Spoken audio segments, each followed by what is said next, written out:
ফেব্রুয়ারি vote হবে মহোৎসবের নির্বাচন, ঐক্যমত্য কমিশনের বৈঠকে প্রধান উপদেষ্টা। স্বৈরাচারের রাস্তা বন্ধ করতে সংস্কার জরুরি। যাবজ্জীবন কারাদণ্ডের মেয়াদ কমানোর চিন্তা সরকারের, জানালেন স্বরাষ্ট্র উপদেষ্টা। মহাসড়ক অবরোধ বরদাস্ত করা হবে না। অনিয়ম করে জাকসুতে একটি সংগঠনকে জিতানো হয়েছে, অভিযোগ রুহুল কবির রিজভী। জড়িত ছিল বিশ্ববিদ্যালয় কর্তৃপক্ষ। এবং গত 24 ঘন্টায় ডেঙ্গুতে আক্রান্ত হয়ে মৃত্যু হয়েছে 3 জনের। একদিনে আক্রান্ত হয়েছেন এই মৌসুমে সর্বোচ্চ 685 জন।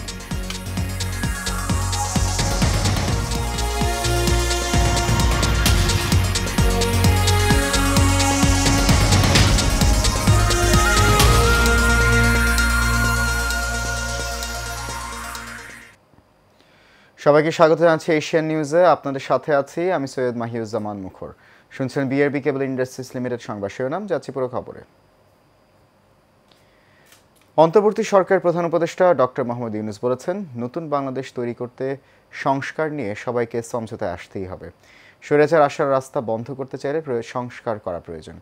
বিকেলে রাজনৈতিক দলগুলোর সঙ্গে ঐক্যমত্য কমিশনের বৈঠকে এই কথা বলেন প্রধান উপদেষ্টা। তিনি বলেন যে সমঝোতার রাস্তা শুরু হয়েছে, সেখান থেকে বেরিয়ে আসার সুযোগ নেই।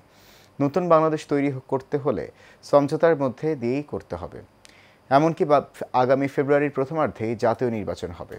এই নির্বাচন মহা উৎসব হবে যদি সংস্কার বাস্তবায়নের ফয়সালা করা যায়। বাকি আছে নির্বাচন পর্যন্ত। যারা দিনরাত পরিশ্রম করেছেন তাদেরকে ধরে আমাদের দেশ যেরকম নিশ্চিন্ত হবে এই অংশ এটাই চলতে নির্বাচনে এই পর্যন্ত যেটুকু করেছেন এটা ইতিহাসের একটা স্মরণীয় অধ্যায় রচনা করেছেন। সেই অধ্যায় থাকলো। এটাকে একেবারে নিখুঁত করার জন্য যে কয়টা বা দিন বাকি আছে নির্বাচন পর্যন্ত, যাতে করে কোনো রকমের মনের মধ্যে কষ্ট না নিয়ে, কোনো রকমের মনের মধ্যে খুঁতখুঁতি না নিয়ে নির্বাচন করতে পারি। যে হ্যাঁ, আমরা জানি আমি কি অর্জন করতে চাচ্ছি, আমরা কি অর্জন পরিষ্কার আমাদের সামনে, আমরা সবাই মিলে করছি। আমরা কিছু বোঝাপড়া করেছি, এটা দেশের জন্য করেছি, জাতির জন্য করেছি। এটাই একমাত্র সুযোগ। আর এই সুযোগ আর জীবনে আসবে না। ওই আলাদিনের সেই দৈত্য আর ফিরে আসবে না। একবারই সে একবার জিজ্ঞেস করবে, আর জিজ্ঞেসও করবে না। কারো চাকরি করার জন্য নয়, বরং উদ্যোক্তা হওয়ার জন্যই মানুষের জন্ম হয়েছে বলে মন্তব্য করেছেন প্রধান উপদেষ্টা ডক্টর মোহাম্মদ ইউনূস। সকালে রাজধানীর আগারগাঁওয়ে পল্লী কর্মসহায়ক ফাউন্ডেশন ভবন 2-এর উদ্বোধনী অনুষ্ঠানে প্রধান অতিথির বক্তব্যে এই মন্তব্য করেন তিনি। প্রধান উপদেষ্টা বলেন, মানুষ কারো চাকরি করার জন্য আসেনি, মানুষের জন্ম হয়েছে উদ্যোক্তা হওয়ার জন্য। কাজেই সেটার দিকে যেন আমরা যেতে পারি, সবাইকে সেই সুযোগ যেন দিতে পারি।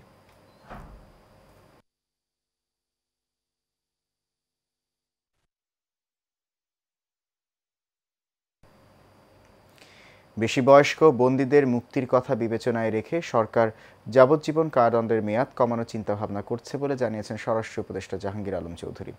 স্বরাষ্ট্র উপদেষ্টা দুপুরে সচিবালয়ের স্বরাষ্ট্র মন্ত্রণালয়ের সম্মেলন কক্ষে আইন শৃঙ্খলা সংক্রান্ত কোর কমিটির সভা শেষে সাংবাদিকদের ব্রিফিংকালে কথা জানান। জাহাঙ্গীর আলম চৌধুরী বলেন, 1860 সালের পেনাল কোড অনুযায়ী বাংলাদেশে যাবজ্জীবন কারাদণ্ডের মেয়াদ বর্তমানে 30 বছর। বয়স বিবেচনায় নারীদের ক্ষেত্রে যাবজ্জীবন কারাদণ্ডের মেয়াদ হতে পারে 20 বছর।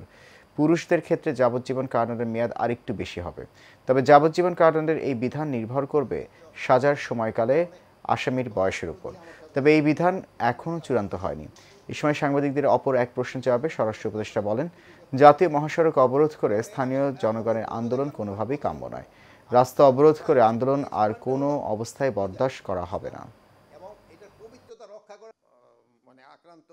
এবং নির্ধারণ করি না, এটা আলোচনার ভিতরে আমাদের আইন শৃঙ্খলা বাহিনী যে রাস্তা ব্লক করলে কাউরে ছাড় দেওয়া উচিত না। নেক্সট পয়েন্টটা হলো, আপনারা জানেন যে পূজা একেবারে ঘনে আসছে। এই জন্য পূজার ক্ষেত্রে আমাদের যত ধরনের প্রস্তুতি আমাদের নিতে হবে। এটা একটা পূজার একটা ধর্মীয় অনুষ্ঠান এবং এটার পবিত্রতা রক্ষা করা কিন্তু আমাদের সবাই দায়িত্ব।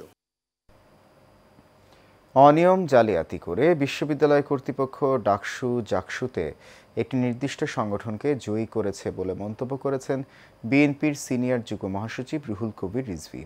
দুপুরে রাজধানীর কাকরাইলে ডিপ্লোমা ইঞ্জিনিয়ার্স ইনস্টিটিউটে ডিআইবির অভিষেক অনুষ্ঠানে এমন মন্তব্য করেন তিনি বলেন, সরকারের কিছু মানুষের যোগসাজশে ঢাকা বিশ্ববিদ্যালয়ের উপাচার্য উদ্দেশ্যমূলকভাবে একচেটিয়া ফলাফল করতে চেয়েছে।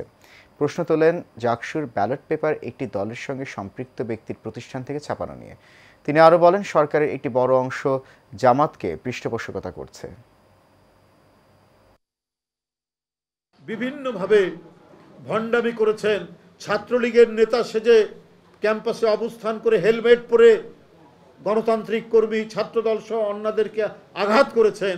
আবার শেখ হাসিনার পতনের পর আসল রূপ নিয়ে যারা ছাত্র শিবির হয়ে গেলেন, এই যে ঘটনা, এই ঘটনা আপনার জনগণের কাছে উন্মোচিত হচ্ছে। বন্ধুরা, সরকারের একটা বিরাট অংশ এদেরকে প্যাট্রোনাইজ করছে। 16টা বিশ্ববিদ্যালয়ে জামাতের ভাইস চ্যান্সেলর হয় কি করে, এবং তার ফলাফল আমরা দেখতে পাচ্ছি এই নির্বাচনের মধ্যে।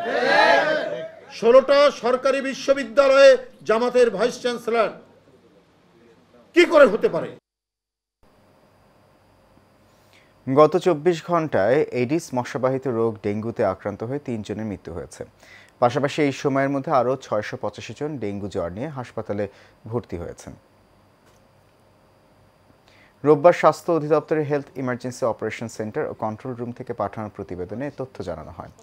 প্রতিবেদনে বলা হয়, গতকাল শনিবার সকাল 8টা থেকে আজ শনিবার সকাল 8টা পর্যন্ত ডেঙ্গু আক্রান্তদের মধ্যে ঢাকা মহানগরের হাসপাতালগুলোতে 244 জন, চট্টগ্রাম বিভাগে 89 জন, ঢাকা বিভাগে 122 জন, বরিশাল বিভাগে 125 জন, খুলনা বিভাগে 35 জন, রাজশাহী বিভাগে 39 জন, ময়মনসিংহ বিভাগে 21 জন, রংপুর বিভাগে 6 জন এবং সিলেট বিভাগে 4 জন ভর্তি হয়েছেন।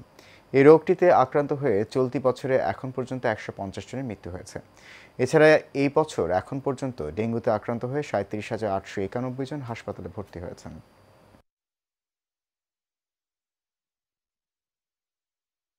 নারী উদ্যোক্তাদের সংগঠন নয়লি এর আয়োজনে গতকাল উত্তরার লাবাম্বা হোটেল অডিটোরিয়ামে উদ্যোক্তাদের প্রশিক্ষণ শেষে সনদপত্র বিতরণ অনুষ্ঠান অনুষ্ঠিত হয়েছে। এতে সংগঠনের ব্যবস্থাপনা পরিচালক নাদিয়া আফরিনের সভাপতিত্বে প্রধান অতিথি হিসেবে উপস্থিত ছিলেন 21শে পদকপ্রাপ্ত অভিনেত্রী দিলারা জামান। বিশেষ অতিথি হিসেবে উপস্থিত ছিলেন ভিন্নমাত্রা রিসার্চ সেন্টারের চেয়ারম্যান কবি মোহাম্মদ মাসুম বিল্লাহ, রিয়েল ভিউ এর সভাপতি ফাহিমা খাতুন সহ অনেকেই।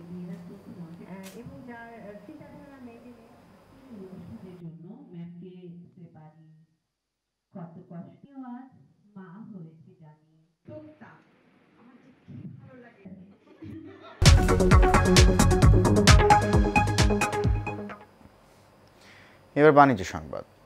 বাংলাদেশের জাতীয় মাছ ইলিশ, যা বাঙালির সংস্কৃতি ও আবেগের অবিচ্ছেদ্য অংশ। তবে বাজারে ইলিশের দাম এখন আকাশচুম্বী। বাজার ভেদে প্রতি কেজি ইলিশ বিক্রি হচ্ছে 2200 থেকে 2500 টাকায়। অতিরিক্ত দামের কারণে সাধারণ ক্রেতারা পড়েছেন বিপাকেও। দ্রুত সরকার কার্যকর পদক্ষেপ নিয়ে ইলিশের দাম অনুকূলে আনবে প্রত্যাশা সাধারণ মানুষের। আবির হোসেনের ক্যামেরায় ওয়ালিদ সিদ্দিকীর রিপোর্টে দেখুন বিস্তারিত।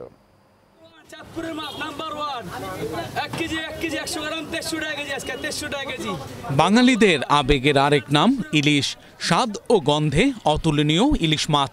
উৎসব কিংবা বিশেষ দিনে বাঙালির পাতে ইলিশ থাকবেই, এ যেন সংস্কৃতিরই অংশ। কিন্তু প্রতি বছর ইলিশ কিনতে গিয়ে ক্রেতাদের কপালে ভাঁজ পড়ছে। অতিরিক্ত দামের কারণে সাধারণ মানুষ যেন ক্রমেই দূরে সরে যাচ্ছে এই জাতীয় মাছ থেকে।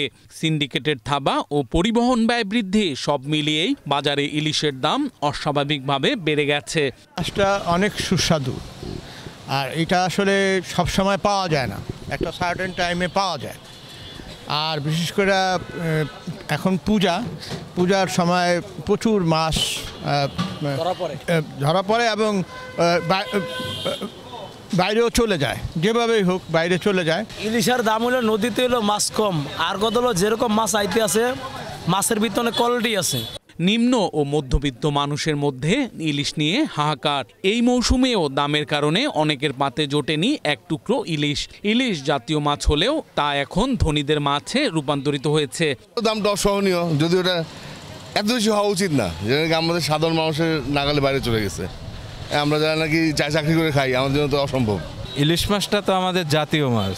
এই মাছটার দামের বিষয়ে সরকারের মনিটরিং রাখা উচিত, যাতে আমরা সাধারণ মানুষ আমাদের নাগালের ভিতরে এই দামটা থাকে, আমরা যেন কিনে খেতে পারি। এত বড়টা আমার তো পয়সা নাই বাবা, আমার তো ইলিশ মাছ কিনতে আইছি, টাকা নাই। আমি 1000 টাকার একটা মাছ কিনতে আইছি। দামের কারণে ইলিশ থেকে বঞ্চিত সাধারণ মানুষ, কিন্তু প্রতি বছর টনকে টন ইলিশ উপহার পাঠানো হয় প্রতিবেশী দেশে। এ নিয়ে ক্ষোভ প্রকাশ করেছেন সাধারণ মানুষ। তারা বলছেন সরকার কার্যকর পদক্ষেপ নিলে ইলিশের দাম আবারও সাধ্যের মধ্যে ফিরে আসবে। Walid Siddiqui, Asian television, Dhaka. জাঁকজমকপূর্ণভাবে উদযাপিত হলো দেশের অন্যতম প্রধান অ্যাগ্রো বেসড প্রতিষ্ঠান ইয়ন গ্রুপ অফ ইন্ডাস্ট্রির 24তম প্রতিষ্ঠাবার্ষিকী। রাজধানীর তেজগাঁওস্থ ইয়ন কনভেনশন সেন্টারে ইয়ন গ্রুপ অফ ইন্ডাস্ট্রিজের 25তম প্রতিষ্ঠাবার্ষিকী উদযাপন করা হয়। অনুষ্ঠানের প্রধান অতিথি হিসেবে উপস্থিত ছিলেন ইয়ন গ্রুপ অফ ইন্ডাস্ট্রিজের সম্মানিত চেয়ারম্যান ও ব্যবস্থাপনা পরিচালক মমিন উদ্দৌলা। প্রধান অতিথির বক্তব্যে ইয়ন গ্রুপের সম্মানিত চেয়ারম্যান ও ব্যবস্থাপনা পরিচালক মমিন উদ্দৌলা বলেন, অল্প পুঁজি নিয়ে স্বল্প পরিসরে নিরাপদ ও স্বাস্থ্যসম্মত খাদ্য নিশ্চিতকরণের লক্ষ্যে 25 বছর আগে যাত্রা শুরু করেছিল ইয়ন গ্রুপ। শত প্রতিকূলতা সত্ত্বেও তারা তাদের লক্ষ্য থেকে কখনো বিচ্যুত হয়নি। এসিআই এর হাইজিন প্রোডাক্টস ফ্যাক্টরি সম্প্রতি Bangladesh standards and testing institution কর্তৃক মর্যাদাপূর্ণ ISO quality management system certification অর্জন করেছে। পণ্যের মান, স্ট্যান্ডার্ড অপারেটিং প্রসিডিওর, স্বাস্থ্যবিধি, উৎপাদন ক্ষমতা ইত্যাদি বিভিন্ন বিষয়ে মূল্যায়নের ভিত্তিতে এই সার্টিফিকেট প্রদান করা হয়। এটি একটি আস্থার প্রতীক যা প্রমাণ করে কোনো প্রতিষ্ঠান তার শিল্পক্ষেত্রে কঠোর মানদণ্ড পূরণ করছে ও উপযুক্ত মান বজায় রাখছে। ISO সার্টিফিকেশন প্রাপ্তির এই আয়োজনে উপস্থিত ছিলেন এসিআই হাইজিন প্রোডাক্টসের business director Khandakar Ishtiaq Ahmed, general manager Mizanur Rahman, Dipankar Biswas, director Mohammad Nahid Newaz, manager Mohammad Palash Hossain সহ অন্যান্য অতিথিবৃন্দ। 30 বছর পূর্ণ করেছে স্যার জন উইলসন স্কুল। এই উপলক্ষে রাজধানীর সাতারকুলে ইউনাইটেড সিটিতে স্কুলের নিজস্ব ক্যাম্পাসে অনুষ্ঠানের আয়োজন করা হয়। শনিবার আয়োজিত এই অনুষ্ঠান ঘিরে উৎসবে মেতে ওঠে শিক্ষার্থীরা। অনুষ্ঠানের শুভেচ্ছা বক্তব্য দেন স্যার জন উইলসন স্কুলের অধ্যক্ষ সাবরিনা শহীদ। অনুষ্ঠানে উপস্থিত ছিলেন ব্রিটিশ কাউন্সিল বাংলাদেশের এক্সাম ডিরেক্টর ম্যাক্সিম রেমান, ইউনাইটেড গ্রুপের এডুকেশন ডিভিশনের CFO মোহাম্মদ বদরুল আহসান।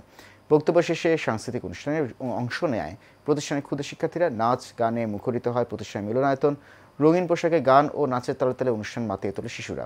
স্কুল ক্যাম্পাসে বিভিন্ন প্রদর্শনীর আয়োজন করা হয়। প্রদর্শনীতে বিজ্ঞান ভিত্তিক বিষয়, রোবোটিক্স ও প্রযুক্তির বিষয় তুলে ধরা হয়। এছাড়া চিত্রকলা ও শিল্পকলার বিষয়গুলো তুলে ধরা হয়। এসব প্রদর্শনীতে স্কুলের শিক্ষার্থীরা অংশ নেয়। শেষ খবর এশিয়ান নিউজ, তার আগে BRB কেবল ইন্ডাস্ট্রিজ লিমিটেড সংবাদ শিরোনামগুলো জানিয়ে দিচ্ছে আরও একবার।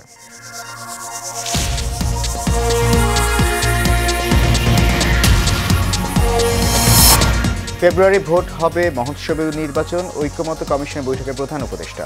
স্বৈরাচারের রাস্তা বন্ধ করতে সংস্কার জরুরি। যাবজ্জীবন কারাদণ্ডের মেয়াদ কমানোর চিন্তা সরকারের, জানালেন স্বরাষ্ট্র উপদেষ্টা। মহাসড়ক অবরোধ বরদাস্ত করা হবে না। অনিয়ম করে জাকসুতে একটি সংগঠনকে জেতানো হয়েছে, অভিযোগ রুহুল কবির রিজভী। জড়িত ছিল বিশ্ববিদ্যালয় কর্তৃপক্ষ। এবং গত 24 ঘন্টায় ডেঙ্গুতে আক্রান্ত হয়ে মৃত্যু হয়েছে 3 জনের। একদিনে আক্রান্ত হয়েছে এই মৌসুমের সর্বোচ্চ 685 জন।